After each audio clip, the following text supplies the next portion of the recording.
तो आज हम नया पाठ शुरू करेंगे जो कि है पाठ 4 भारतीय कलाकृतियां। सबसे पहले आओ चित्र पर आधारित गतिविधि देखते हैं।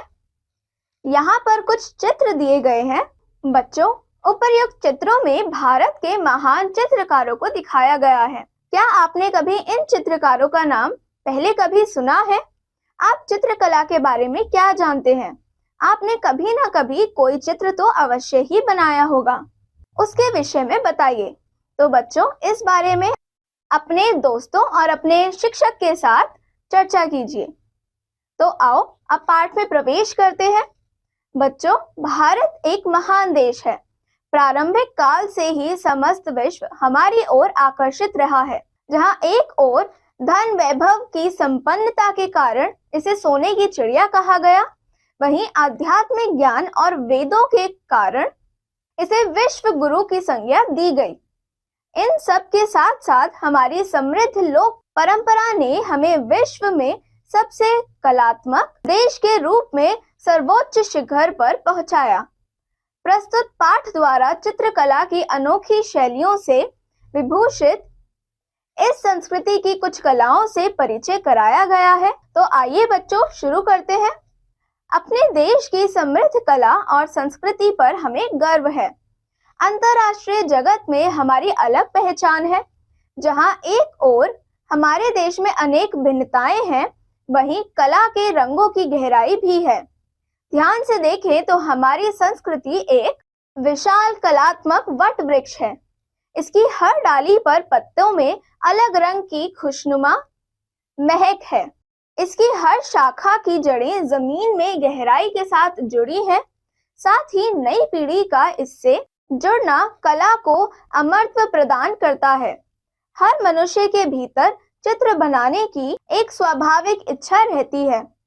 वह अपनी कल्पनाओं और भावनाओं को साकार करने के लिए शब्दों से भी पहले चित्रों का सहारा लेता रहा है।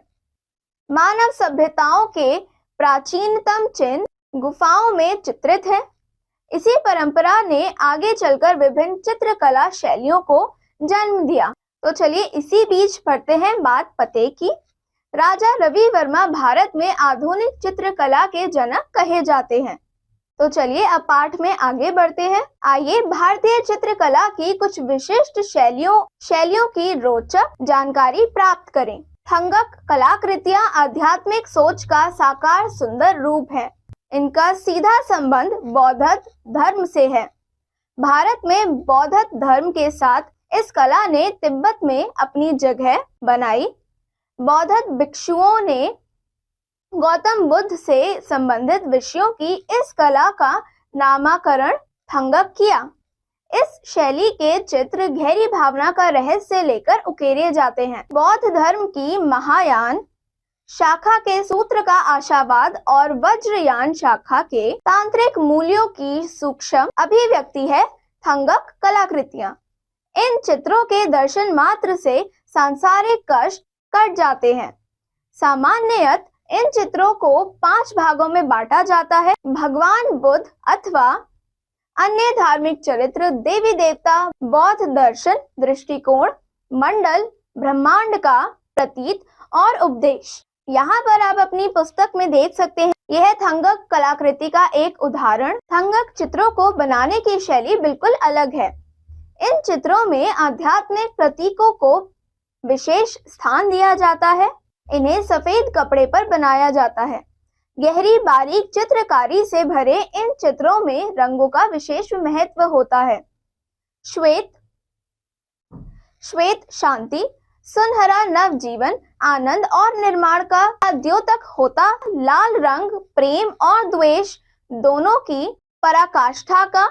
तो काला रंग क्रोध, पीला रंग अनुकंपा और हरा रंग चेतना और बोध का प्रतीक होता है। रंग योजना के कारण ये चित्र भावनाओं की साकार अभिव्यक्ति होते हैं।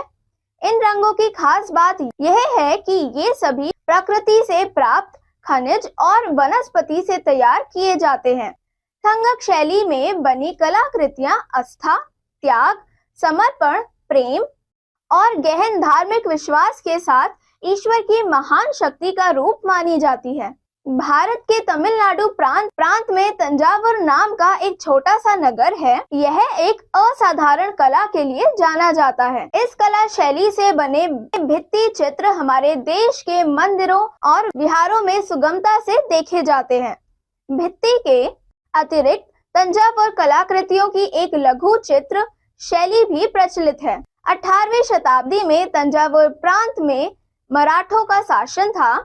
मराठा रजवाड़े में कला और संस्कृति को आश्रय और प्रोत्साहन देने की अद्भुत परंपरा थी। उस काल में तंजावुर कला शैली का भरपूर विकास हुआ। तंजावुर कलाकृतियों का मूल फलक कटहल की लकड़ी से बना होता है। मूल फलक पर गोंद से गत्ते को चिपकाकर सूती कपड़ा जमाया जाता है। सूती कपड़े पर चूने के पत्थर का लेप किया जाता है। इस सतह को चिकने पत्थर या सीप से घिसकर समतल बनाया जाता है। पूरा चित्र उकेर लेने के पश्चात जिन स्थानों पर रंगीन पत्थर या रत्नों के रंग को भरना है उन्हें खाली छोड़ दिया जाता है। बाद में कच्चे चूने के पत्थर और गोंद के महीन मिश्रण को खाली स्थान में भरकर उसके ऊपर रत्नों और कीमती पत्थरों की जड़ाई की जाती है।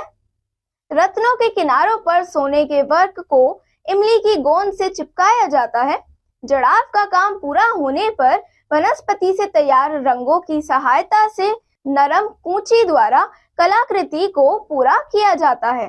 तो बच्चों, ये है तंजावुर कलाकृति का एक उदाहरण। तंजावुर चित्रों के विषय धार्मिक और पौराणिक कथाओं से लिए जाते हैं।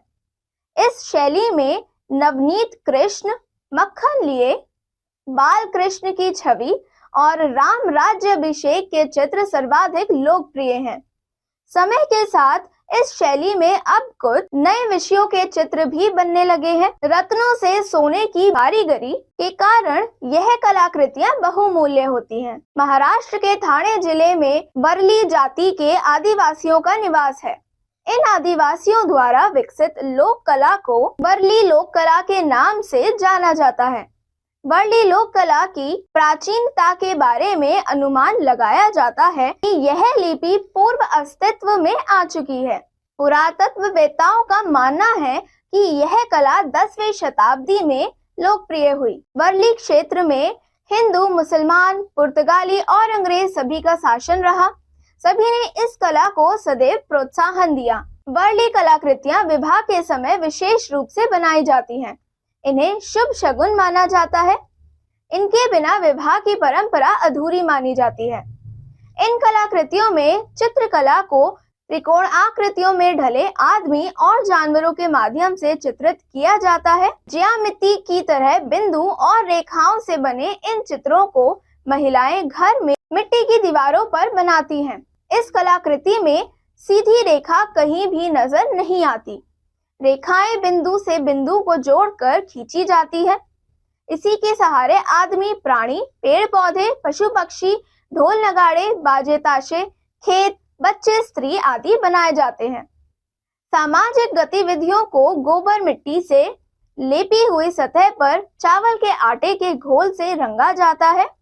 सामाजिक अवसरों के अतिरिक्त दिवाली, होली के उत्सवों पर भी घर की बाहरी दीवारों पर चौक बनाए जाते हैं। यह सारे त्योहार खेतों की कटाई के समय ही आते हैं, इसलिए इस समय कला में भी ताजे चावल का आटा इस्तेमाल किया जाता है। रंगने का काम अभी भी पौधों की छोटी छोटी तीलियों से ही किया जाता है। दो चित्रों में अच्छा खासा अंतर होता है। एक एक चित्र अलग अलग घटनाओं को दर्शाता है। यहाँ पर ये जो चित्र दिया गया है, यह है वर्ली कलाकृति का एक उदाहरण। वर्ली कलाकृतियों का सफर घर की गोबर मिट्टी की सतह वाली दीवारों से शुरू होकर आज की तारीख में कैनवास तक आ पहुंचा है। इस लोक कला का चित्रण अब प्रिंट माध्यम से साड़ियों, चादरों आदि की छपाई और धागे से कढ़ाई के रूप में भी किया जाने लगा है। मधुबनी लोक कला बिहार क्षेत्र की है। मधुबन का अर्थ माधुर्य वन अथवा शहद उद्यान से है। राधा कृष्ण की मधुर लीलाओं के लिए प्रसिद्ध इस कला का सीधा संबंध माधुर्य से ही है। यह कला आम केलों के झुरमुट में कच्ची झोपड़ियों से घिरे हरे भरे तालाब वाले इस गांव में पीढ़ी दर पीढ़ी चली आ रही है। यह आसपास के मिथिला क्षेत्र में भी प्रसारित है। विद्यापति की मैथिली कविताओं की रचना स्थली इस कलात्मक अंचल में मुजफ्फरपुर, मधुबनी, दरभंगा और सहरसा जिले हैं। मधुबनी की कलाकृतियां तैयार करने के लिए हाथ से बने कागज को गोबर से लीपकर उसके ऊपर वनस्पति रंगों से पौराणिक गाथाओं को चित्रों के रूप में उतारा जाता है। कलाकार अपने चित्रों के लिए रंग स्वयं तैयार करते हैं और बांस की तीलियों में रुई लपेटकर तुलिकाओं को भी स्वयं तैयार करते हैं। इन कलाकृतियों में गुलाबी, पीला, सिंधरी यानी लाल और सूखा पंखी यानी हरा रंगों का प्रयोग होता है। काला रंग ज्वार को जलाकर प्राप्त किया जाता है या फिर दिए की कालीख को गोबर के साथ मिलाकर तैयार किया जाता है। पीला रंग हल्दी और चूने को बरगद की पत्तियों के दूध में मिलाकर तैयार किया जाता है। पलाश या टेसू के फूल से नारंगी, कुमकुम के फूलों से लाल और बेल की पत्तियों से हरा रंग बनाया जाता है। रंगों को स्थायी और चमकदार बनाने के लिए उन्हें बकरी के दूध में घोला जाता है। तो बच्चों, यह जो चित्र है ये मधुबनी कलाकृति का एक उदाहरण है। मानव और देवी देवताओं के चित्र के साथ प्राकृतिक विषय, आकृतियां, पेड़ पौधे, पशु पक्षी और ज्यामितीय आकारों को इस कला में विशेष स्थान दिया गया है। तोते, कछुए, मछलियां, सूर्य, चंद्रमा आदि मधुबनी के प्रिय विषय हैं। भारतीय पौराणिक अवतारों की आधार झलक इनमें स्पष्ट दिखाई देती है। बांस, फूल, कमल, लताएं और स्वास्तिक धन धान्य की समृद्धि के लिए शुभ मानव चिन्ह चित्रित दीवार और कागज के साथ यह कला मिट्टी के पात्रों, पंखों और विवाह के अवसर पर प्रयुक्त होने वाले थाल और थालियों पर भी की जाती है। भारतीय समृद्ध कला परंपरा के ये केवल 4 नमूने हैं। इनके अतिरिक्त ऐसी कला शैलियां विभिन्न अंचलों में प्रचलित हैं। हजारों लाखों लोक कला धर्मियों ने वंशानुक्रमानुसार अपना जीवन कला को समर्पित किया है। इन कलाकारों के त्याग और समर्पण से ही कलाएं जीवित हैं। ज्ञानवर्धक तथ्य। कला संस्कृत भाषा का शब्द है। इसका अर्थ होता है सुंदर, कोमल, मधुर या सुख लाने वाला। कला शब्द का सर्वप्रथम प्रयोग ऋग्वेद में हुआ है।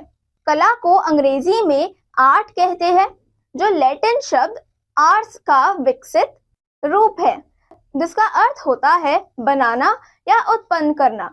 अंग्रेजी भाषा में आर्ट शब्द का प्रयोग 13वीं शताब्दी में प्रचलित हुआ। कला के माध्यम से विचारों यानी आइडियाज, भावों, इमोशंस एवं इच्छाओं, विशेस को अभिव्यक्त किया जाता है। कला को विभिन्न नामों से भी पुकारा जाता है, जैसे साहित्य कला, संगीत कला, चित्रकला, मूर्ति कला एवं स्थापत्य कला।